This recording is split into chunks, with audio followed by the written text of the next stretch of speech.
dear friend of mine, a mentor, a brother, Victor LaCerva. Victor spent much of his medical career working for the New Mexico Department of Health on violence prevention issues. He's been involved with men's work for 35 years and is the author of numerous books, including Masculine Wisdom, a book and 40-card set, and Letters to a Young Man in Search of Himself. He does a short weekly podcast on issues pertinent to conscious masculinity. He enjoys playing music, dancing tango, and creating performance art. Please visit his website, myheartsongs.org. Put your hands together for my friend Victor.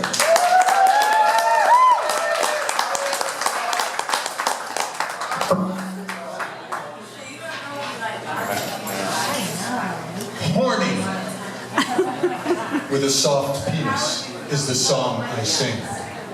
For many of you, that may have a familiar ring, especially if you sport an aging ding-a-ling.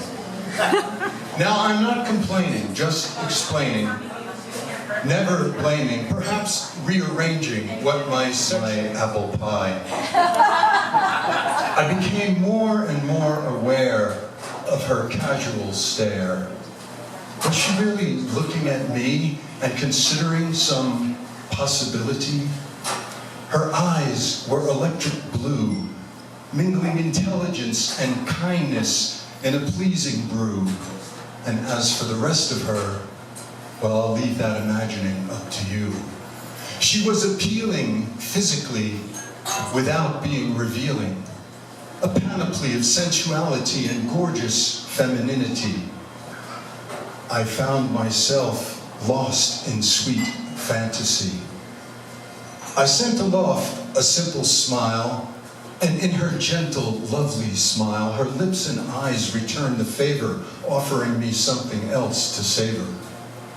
I kept talking with my friend. He was amused by my distraction and curious about my reaction as she softly approached and simply said, "You look so much like my favorite Uncle Ginny, just without the hair." I mumbled something sweet to conceal any sense of defeat.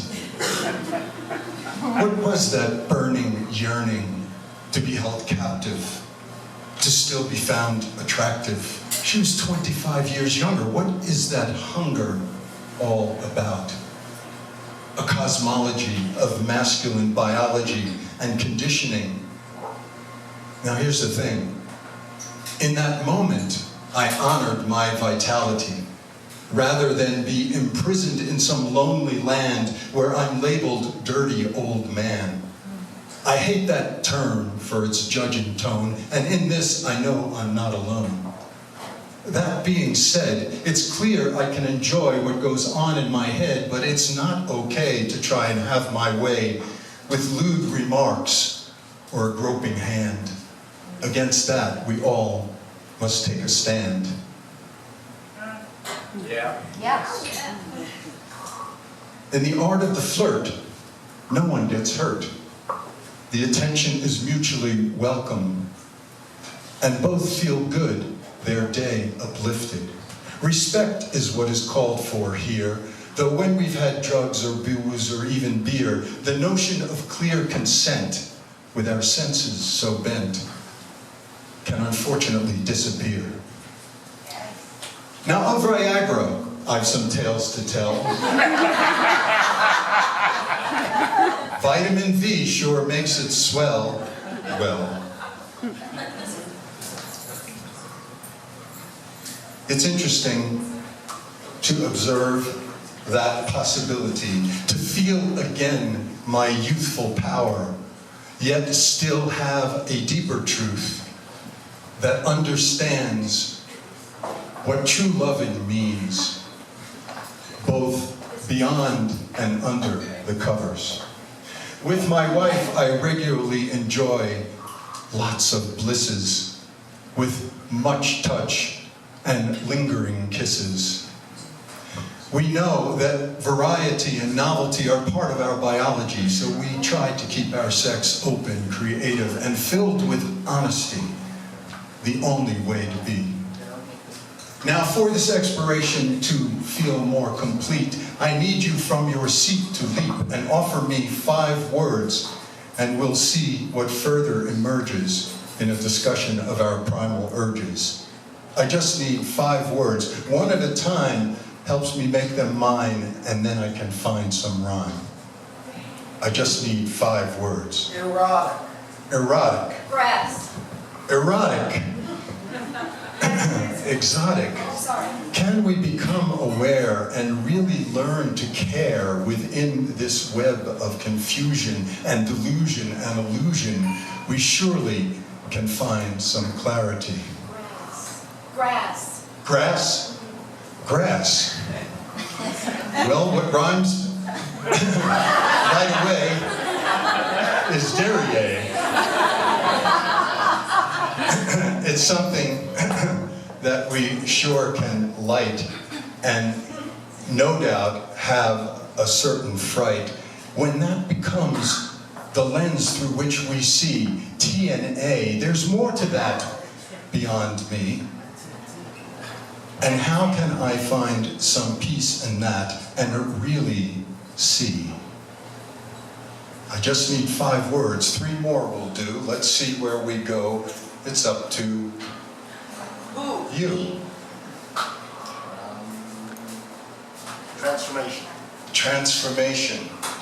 Transformation makes me crazy. Most of the time I feel quite hazy. But occasionally when I'm just sitting there picking a daisy, I find a way to not be so lazy and pay attention to what's right in front of me in the door of my consciousness. 2 more is all we need, and then I'll send you on your way. Perhaps there's one. Bosom. Bosom. Wisdom. No, bosom. Bosom. The wisdom of the bosom is clearly my desire. It sets my mind afire. But the main thing here is to not be a liar. We have to be truthful with ourselves and with our partners if we're going to make progress on this journey. One more. Blessings. Blessings. Blessings certainly empower. They take us out of that need to devour, and we can seize the hour. Each moment, each day is an opportunity. Aging sexuality. What more is there to say, except it seems important for every one of us, each and every day, until our dying day, to not repress, but honor this divine blessing, and keep addressing what brings peace and joy and love. We're all in this together. LGBTQIA even makes it better. We'll get there if we keep hearts open, actions loving, and truthful words spoken.